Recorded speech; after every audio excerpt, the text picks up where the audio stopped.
holy crap, this show just did one hell of a 180. Like, first I was like all uplifting and motivated, and next you know it was like, what the fuck?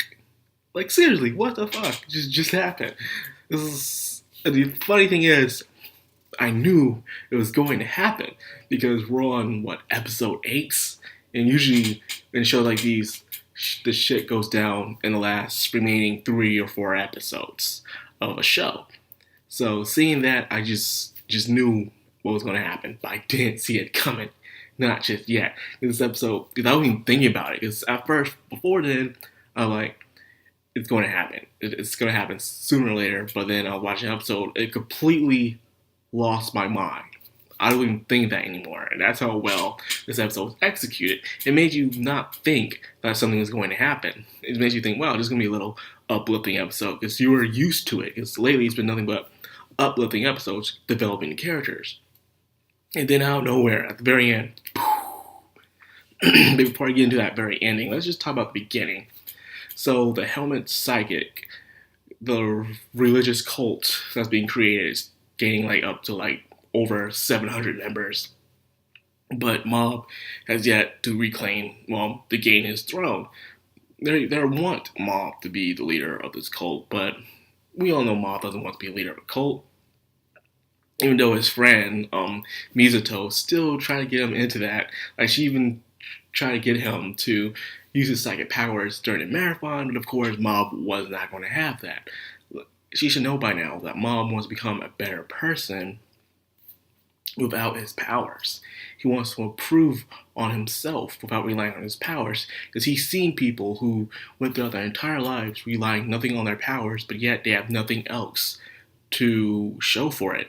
Besides, yeah, look at me, I'm a psychic, but that's it. So Mob wants to be more than that. He wants to give everything his all, and which is very respectable, especially as he has grown as a person. Usually, Mob would freak out when a girl talks to him. But this time, he's completely natural with it, especially when Masato asked him to go up on the roof. He was like, oh no, what does this mean? What could be happening? Nope, he just thought she was probably just asking for a favor or something. And he would run out of the money. Mob, now he is maturing as a person. He has future goals. He knows what he wants to do. He's planning things out. And he's even more determined than ever before.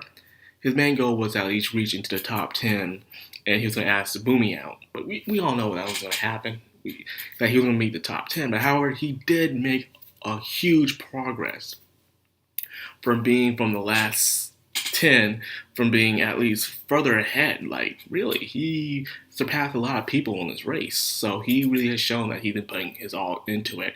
And it's not just him. It's been support of his friends, from the bodybuilding, the ESP club. Everyone has been putting their trust in Mob, and Mob has been putting their trust in them.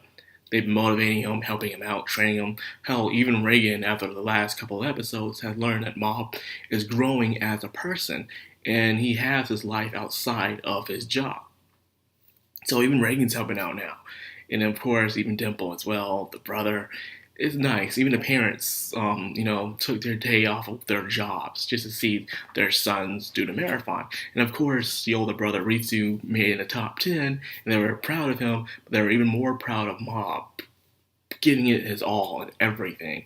So it's great that Mob is around this atmosphere of great people that want to see him do well. Like, they don't care if he becomes the best.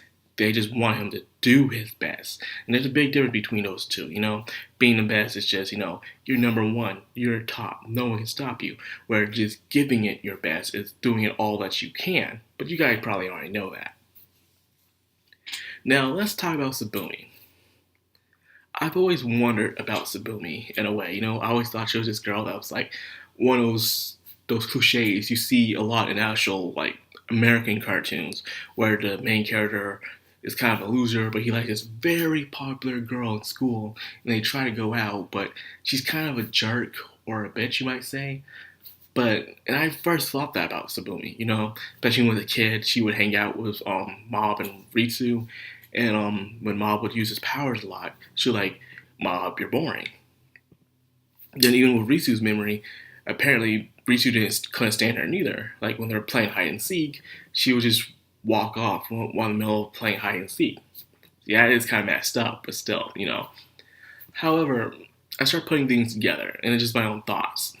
Maybe Sabumi isn't that bad of a person as we thought she is. Maybe the reason why Sabumi lost thought of Mob because, like I said before, when Mob was a little kid who was trying to impress Sabumi, all he would do is show her his ESP powers.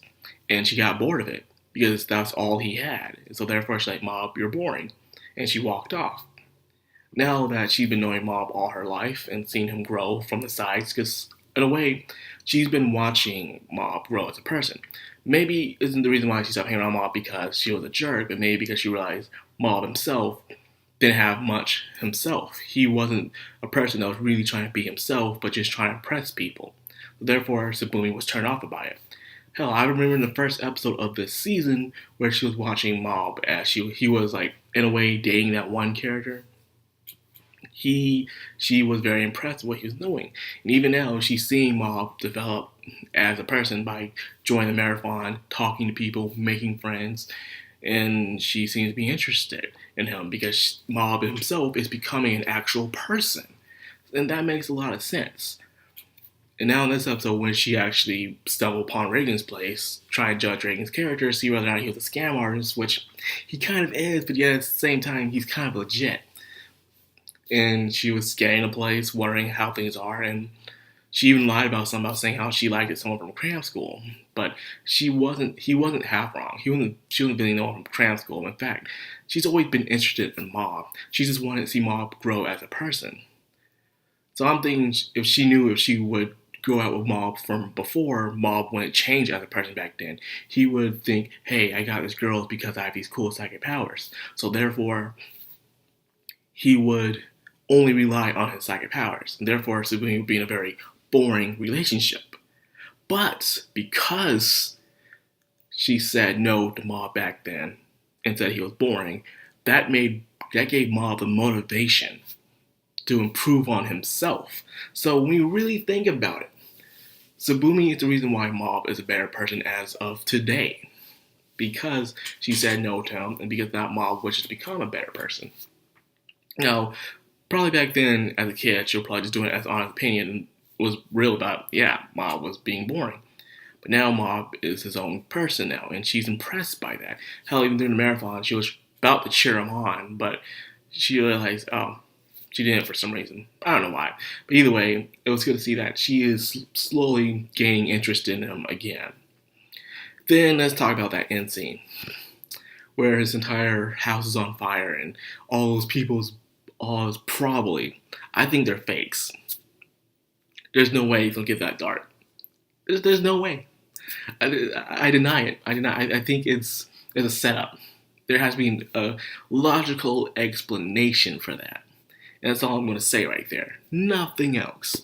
Because what happened there was like, damn. But anyway, that was pretty much it. He reached beyond his critical limit, probably beyond 100%, and he doesn't know what to do with himself because, he just walks home, he sees his house on fire, and then, he sees bodies there. So, I'm saying the bodies were put there on purpose. They're probably hiding from someone. I don't know. And I don't think that orange-haired kid is really a bad guy. I think he probably came there to warn them or something. That's what I'm thinking, but hey, that's it. Anyway, that's what I got for Mob Psycho. That was one heck of a turnover, if you ask me, man. Like, damn, I didn't see that coming. Anyway, I enjoyed it nonetheless. I hope you guys did too. And if you like this video, you like me as myself saying, hey, that Madcrown, he's a pretty awesome guy. Let me slap himself a like. Let me subscribe to his channel. Hit that bell icon. Because, he's just such a swell guy. Well, anyways, I'll see you guys later. Madcrown out.